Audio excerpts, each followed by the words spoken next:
All right, guys, welcome back to the channel. In this video, I'm going to talk about the types of stocks and the sectors. So we're going to have a good discussion, education around that. So let's get right into it. Some people seem to think that all stocks are risky. That's kind of a common theme, is that stocks are risky in general, but actually some types of stocks are safer than others. And let's think about that. Not all companies do the same thing, right? Not all stocks do the same thing. Some companies sell food, other companies produce medical products, other companies make high tech gadgets. And because of this, certain types of stocks are going to be riskier than others. For example, Coca Cola makes a product that's been consumed by millions of people every single day for the last 100 years. It's not very likely that people are going to stop drinking Coca Cola anytime soon. But yet, the average investor I've talked to would think that because it's Coca Cola, the stock, they have a high chance to lose all of their money if they invest in it. Sorry, guys, bear with me. I'm just kind of getting over maybe it's allergies or something. But in another example, a grocery store like Kroger is unlikely to lose a lot of money because it sells things that people need to survive. They sell food. Kraft Heinz sells ketchup, and ketchup is unlikely to just suddenly stop being consumed. A company like Amazon, on the other hand, is more risky because they're considered a technology company. They spend a lot of their money investing in technologies like drone deliveries, Amazon Web Services, Ring camera, etc. So technology stocks are more risky because technologies become obsolete and get replaced with better technologies, and companies that don't keep up will go bankrupt. In contrast, ketchup is ketchup, and people are going to put it on their fries while they eat their McDonald's cheeseburger while drinking their Coca Cola.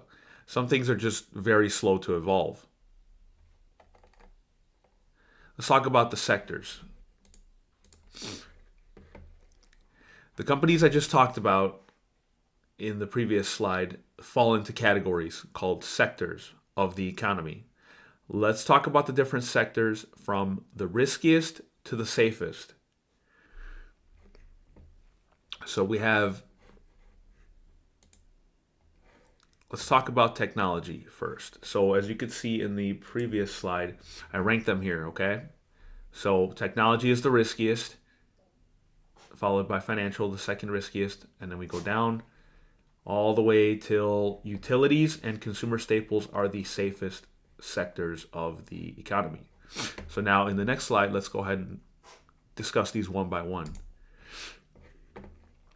Technology. The technology sector is the most volatile or riskiest sector in the US economy. Why is that? Well, what do? These companies create new inventions, and basically these inventions are a big hit. For example, the Apple iPhone was a huge success when it came out, and still to this day. This caused Apple stock to go up in value so much over the last 10 plus years. But Apple was a company that was not doing well in the 1990s. They were actually close to bankruptcy a few times until that iPhone was invented. In the 90s, their major rival who almost beat them was Microsoft. Now, back then, they were battling over computers and computer software. Microsoft, still to this day, is leading in that category. Apple has been doing very well lately, but what happens if someone invents a more popular phone? What happens to Apple stock if people decide to stop buying iPhones? Google is working on driverless car technology. But what were to happen if the government says that driverless cars are too risky for humans to be on the road with? AI is being developed that supposedly will replace humans in many jobs. If AI keeps spreading, it could put many companies out of business. If it gets stopped by lawmakers, the companies that are developing these AI technologies can go completely bankrupt as well. Excuse me. Besides, you don't have to buy the newest iPhone or the newest TV style. A lot of these technologies out there, they're not absolute necessities for humans to survive. So you would be completely fine without those, AR headsets that let you be inside the metaverse. But you would not be fine if your electric company couldn't provide you heat in the middle of winter, or air conditioning in the middle of summer. This is why as we remember in the previous slide, this is why the utilities sector is the safest or least volatile of all the sectors, and technology is the riskiest, the most volatile. Right? We need air conditioning, we need heat, but we don't need the AR headsets or the AI chat bot to answer our questions or to do our college paper for us. So, financial. Let's talk about financial. The financial sector includes companies such as banks, investment companies, insurance, and real estate firms. This is the second most risky sector in stocks. And let's discuss why. We'll start with banks. Banks are heavily dependent on the economy. When the economy is doing well, banks can loan out money to people and businesses to expand. These people and businesses pay back the loans on time, and the banks make money. When the economy starts to do badly, people and businesses have a harder time paying back their loans, or they can stop paying altogether. This can cause banks to go bust, and they have many times in the past. It happened a lot during the 2008 financial crisis, and it happened a few more times in 2022 and 2023 with First Republic Bank and Silicon Valley Bank. There was another bank that crashed in 2024. I believe one of the banks that bailed out one of these other banks that failed. It was incredible. Investment companies are similar. So during bear markets where prices of stocks are going down, people will pull their money out and stop investing. So that can really hurt investment companies. Investment companies are companies like Charles Schwab, TD Ameritrade, Robinhood that depend on people to put money in to invest. So when the market's going down, a lot of people panic. They call, they say, I'm taking all my money out, and they go and put it in a bank. So that can really hurt them. Real estate firms, again, similar to banks in that they depend on a good economy to keep expanding and building more and more houses, offices, shopping centers, etc. And when the economy is doing poorly, you're less likely to go and buy a new house. Also, people are likely to go bankrupt if they lose their job. So that means that the companies that hold the debt won't get paid, and they too go bankrupt. And at this point, it becomes a domino effect where one bad thing leads to another. This is exactly what happened during the 2008 financial crisis. During the years leading up to 2008, people purchased houses they couldn't afford. And when interest rates went up, they couldn't afford their increased house payment. This caused them to stop paying their houses. The banks then foreclosed on them, which means took their house away and sold it. As more and more houses were put for sale, it caused prices to start going down. Too many houses for sale and not enough people to buy them will cause prices to fall. As prices fell, the people who still had houses realized that their house was worth less than what they still owed on it. They then decided to sell their house before it dropped any further. And so this caused even more houses to be for sale and drop prices even further. And this went on and on and on during 2008. Wait, but how did people not paying their homes in the United States lead to a recession that affected the entire world? Well, when they didn't pay back the money that the bank loaned to them, the banks went broke. And as the banks went broke, companies and businesses could not borrow money from the banks. The economy could not grow anymore because banks weren't loaning money to anyone because they couldn't trust anyone to pay back. It goes a lot deeper than this, but let's just keep it simple for now and say that that's why financial stocks are the second riskiest asset class after technology. The healthcare sector is concerned not only with companies that provide hospital services, but also with companies that are discovering and developing new medicines and treatments for some of life's biggest illnesses, such as diabetes, cancer, Alzheimer's, etc. Companies can spend many years developing drugs, going through clinical trials where everything is going well, only to have the FDA tell them their medicine is not approved. Once that happens, the stock price of a company can crash. On the flip side, if the new medicine gets approved, it can cause the stock price to shoot up significantly. As a side note, the FDA is the Food and Drug Administration. It's an agency of the United States federal government that oversees and makes sure that the food, medicines, etc. are all safe for humans.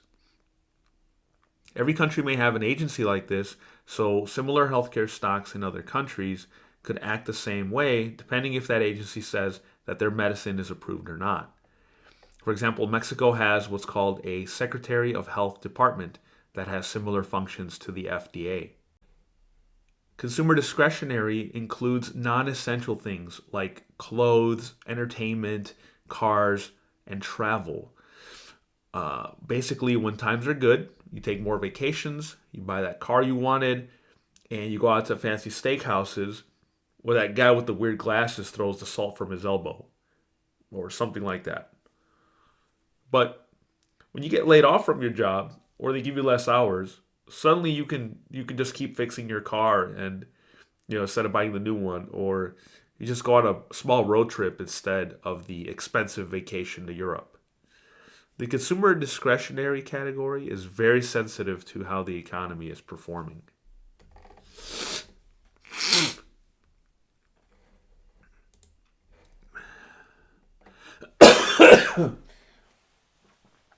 Bear with me, guys. I'm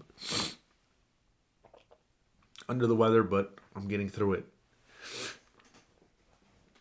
Let's talk about the industrial sector, and remember that we're getting safer and safer as we go along on these sectors. So these companies in the industrial sector are involved in the aerospace and defense industry. So these companies are involved in the aerospace and defense industry, construction, engineering, electrical equipment, etc. What is aerospace and defense? Well, these are companies involved in protecting your country. So these companies produce things like jet planes, missile systems, etc. Well, these types of companies depend on either war or governments who prioritize having a lot of weapons to defend your country with. So if a president comes in and says they want to spend more money on education and less money on defending the country, well, they might cut spending on military purchases. That means that companies like Lockheed Martin aren't getting any orders to make jet planes. They end up laying off employees as a result.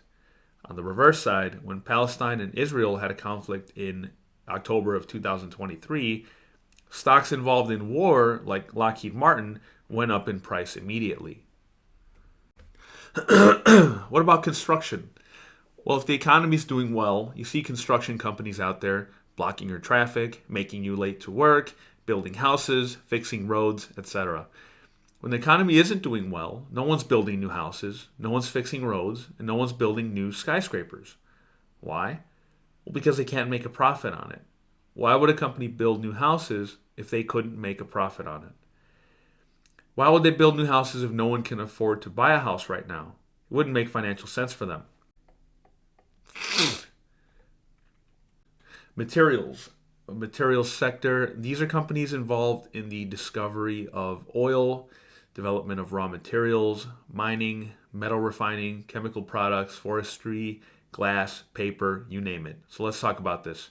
Discovering oil is not the same as when a company already knows where the oil is and just takes it out of the ground and sells it. Also, let's talk about mining. What is mining and what are they mining? Mining is the digging up of minerals like gold and silver out of the ground. These things have to be discovered. And if you discover a gold mine, but prices of gold are very low at the moment, well, your company isn't going to make a lot of money, is it? That can lead to your company going out of business if prices of gold or silver or aluminum don't rise on time. Companies in the materials sector are discovering new oil fields under the ground. Energy sector companies, which we discuss next, already have the oil field and they're just waiting on oil price to go up so they can make money. So the energy sector, like I said, these companies already have the oil and the coal. They're not discovering it, they already have it. So energy sector companies are companies that extract oil out of the ground. They extract coal from the mines, natural gas from the reservoirs, etc. They also deal in electric, wind, solar, and nuclear energy. Let's think of it like this. Oil needs to be pumped out of the ground because it's needed in order to make the gasoline. But how much is pumped out kind of depends on the price of oil in the economy. Sometimes we hear about a company called OPEC and how they're going to cut production or they're going to do this or that. OPEC isn't actually a company. They're a group of countries that have teamed up together to control the price of oil. Yes, you heard that right. These countries come together to set the price of oil for everyone. If the demand for oil is down, then they decide they don't want to take as much out of the ground in order to boost the price up. Why wouldn't they want to take as much oil out of the ground if people need it for their cars all over the world? Well, they only want to take oil out of the ground when the oil costs a lot. And that makes sense. Why would they want to pay all their workers to take oil out of the ground when the oil isn't going to make them a lot of profit? When the price of oil goes back up, they'll work harder to get it out of the ground. And they make the price go up by reducing supply and creating an artificial demand. So they make it seem like we're running out of oil, and that causes the price to go up. The way I think of it is like we're at work and we'll say things to our coworkers like, well, we'll say to our boss, well, when you give me a raise, I'll work harder. That's kind of what OPEC does. They're saying when the price of oil goes up, they'll get more oil out of the ground for you. The second safest type of stocks are consumer staples. These are companies that provide things that we need, such as food, beverage, soap to wash ourselves with, hygiene products to stay clean, like toothpaste, etc. We can all agree that we need food, right? We need to brush our teeth and shower. You need to eat. But when times are tough, you don't buy as many T-bone steaks or you just stick with eggs and rice. You need to brush your teeth, but maybe you just buy the regular toothpaste instead of the fancy one. When I can't afford the fancy soap that I like, I'll just buy the regular soap that's made by the Colgate-Palmolive company. Ticker symbol CL. This is not a recommendation, by the way. It's just who makes the soap that I happen to use. Utilities. Let's talk about utilities sector here. This is the safest, least volatile sector of the economy. So from all the riskiest, from when you think of stocks, what types of stocks are the most risky? What types of stocks are the safest? Utilities will be the safest stocks. And these are companies that supply you with things that you need to live. Think of electricity, water, gas, etc. People could not get by without these services, and they'll keep paying their bills even as times get tough. So think about when times get tough in the economy. We won't buy a new car, we won't go on vacation, we'll eat less food, but the last things that we'll do, The last things that we'll get rid of is our water services, our gas service, our electricity. Those are the last things that we'll get rid of. So that's why these are considered the safest stocks. These companies, by the way, also pay some of the steadiest dividends, and we'll discuss dividends in more detail later on. But these companies can pay the most stable dividends because they just keep receiving money. They just keep receiving money every single month on time. So in the next video, we're going to talk about the market cap. We're going to talk about how big companies can get. We're going to talk about growth and value stocks. And we'll talk about where stocks trade. So stock exchanges, as well as other stuff. So join me in the next lecture, and we'll discuss it. Don't forget to hit like on this video. If you found some education from this video, you learned something, hit the like button. Subscribe to the channel so you can get more videos like this. I'm going to teach you guys everything that I know from investing. So can't wait to see you guys in the next one. Have a great day.